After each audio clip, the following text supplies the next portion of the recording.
तो नमस्कार। आपका एक नीतिगत निर्णय कैसे करोड़ों परिवारों को प्रभावित करता है,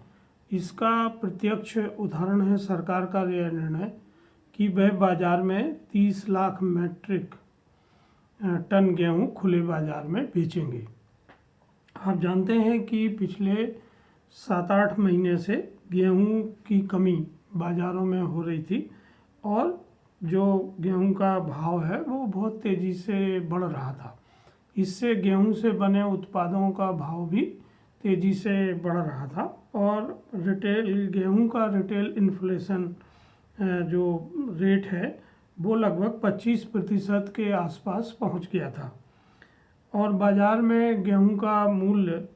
थोक में 2,950 रुपये क्विंटल तक हो गया था। इससे सरकार ने यह निर्णय लिया कि इस महंगाई को कम करने के लिए कदम उठाना चाहिए और एफसीआई इसके लिए 30 लाख मैट्रिक टन गेहूं खुले बाजार में बेचे। सरकार के अनुमान के अनुसार वित्तीय वर्ष 2023-24 में हमारे देश में लगभग 11 करोड़ टन गेहूं का उत्पादन होने का अनुमान है, जो अभी तक मौसम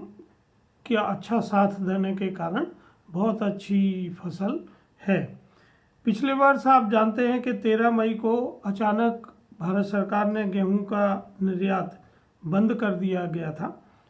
और उस समय गेहूं के भाव 2800 से 3000 रुपये क्विंटल तक बिक रहा था, लेकिन निर्यात बंद होने से एकदम से भाव 2300 से 2400 रुपये प्रति क्विंटल तक हो गया था। उस समय हमारे बंदरगाहों पर 16 से 18 लाख टन गेहूं निर्यात के लिए पहुंच चुका था और इसको भारी दिक्कत के बाद डिस्पोज ऑफ किया गया और इसमें बहुत सारा घाटा लोगों को उठाना पड़ा। सरकार को गेहूं खरीदकर भंडारण, परिवहन और रखरखाव में लगभग 2,654 रुपये प्रति क्विंटल लागत आती है, लेकिन भारत सरकार ने यह निर्णय लिया कि सरकार अपने घाटे को बढ़ाकर और गेहूं की रेट कम करके 2,300 से 2,350 रुपये प्रति क्विंटल बेचेगा। इसको और बाद में घटा के 2,125 रुपये प्रति क्विंटल के आसपास कर दिया गया। इससे खाद्य निगम को भारी नुकसान हो रहा है क्योंकि वो बहुत अधिक लागत में गेहूं का भंडारण करते हैं और उन्हें गेहूं बहुत सस्ते में बेचना पड़ता है।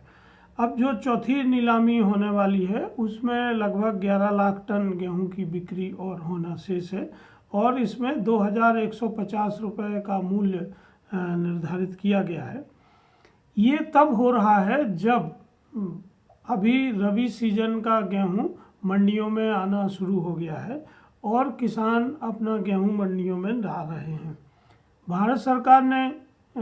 इस वित्तीय वर्ष के लिए जो न्यूनतम समर्थन मूल्य है वो 2,125 रुपये निर्धारित किया है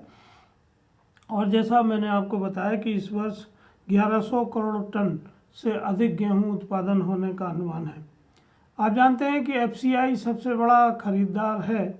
पर वो सभी पूरा उत्पादन नहीं खरीद सकते, इतना उनकी ज़रूरत भी नहीं है क्योंकि उन्हें बफर स्टॉक के रूप में मिनिमम स्टॉक रखना पड़ता है और अनुमान है कि अभी उनके पास 7.4 मिलियन मैट्रिक टन स्टॉक है, जो 1 अप्रैल को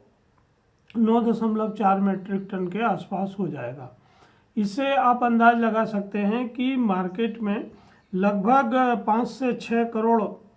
मैट्रिक टन गेहूं खुले बाजार में बिकेगा और जिसे व्यापारियों को खरीदना है, पर अभी तक नीति स्पष्ट नहीं होने से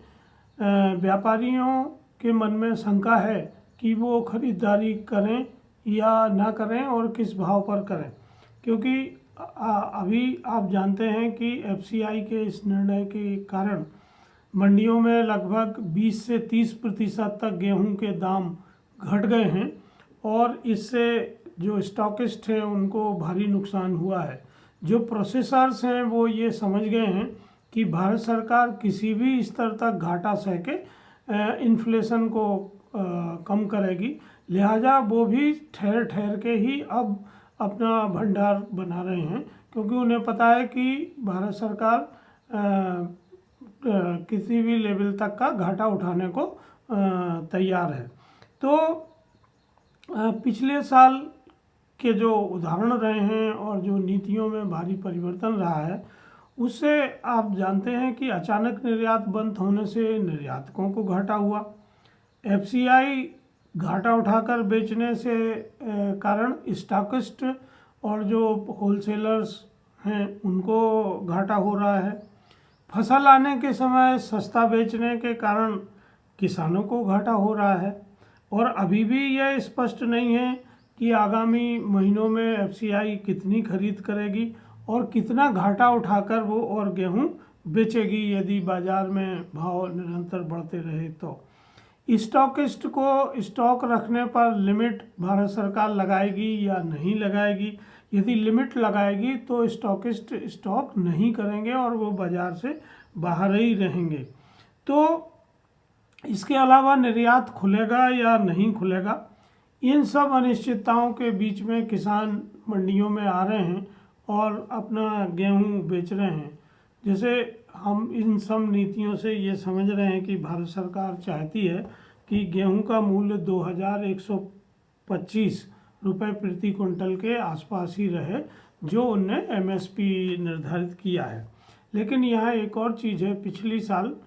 जैसे आप जानते हैं कि एकदम तापमान बढ़ने से जो अनुमान था उससे लगभग 4 से 5% गेहूँ कम पैदा हुआ था, और इस साल फिर से वही तापमान का ट्रेंड बढ़ रहा है, और इससे जो घाटा होगा वो पूरा घाटा किसानों को उठाना पड़ेगा, और उसमें कोई सरकार या बाजार उनकी मदद नहीं करता है। तो यहाँ ये देखना होगा कि सरकार किस तरह किसानों को उनके इंटरेस्ट को सुरक्षित रखती है, ताकि उनको जो प्राकृतिक आपदा है जो तापमान बढ़ने की, उससे जो उत्पादन में घाटा होगा और बाज़ार में मूल्य नियंत्रण रहेंगे, घटे रहेंगे, क्योंकि एफसीआई घाटे में बेच रहा है। तो इसके बीच में कैसे संतुलन रखा जाए, और किसानों के मन में ये भी अभी बहुत बड़ी आशंका है कि वो अपने स्टॉक को रखें या बाज़ार में तत्काल लाके बेचें, क्योंकि आगे निर्यात खुलेगा या नहीं खुलेगा, इन सब चीज़ों में अभी निर्णय होना बाकी है। तो ऐसे में किसान, लाखों करोड़ों किसानों के मन में ये शंका है, और ख़ासतौर से उत्तर भारत के जो राज्य हैं जहाँ गेहूँ सर्वाधिक पैदा होता है, वहाँ एक बेचैनी का माहौल है। इस माहौल में सरकार को तत्काल अपनी पॉलिसी को स्पष्ट करना चाहिए, ताकि किसान अपने गेहूँ बेचने या ना बेचने का निर्णय ले सकें। धन्यवाद, नमस्कार।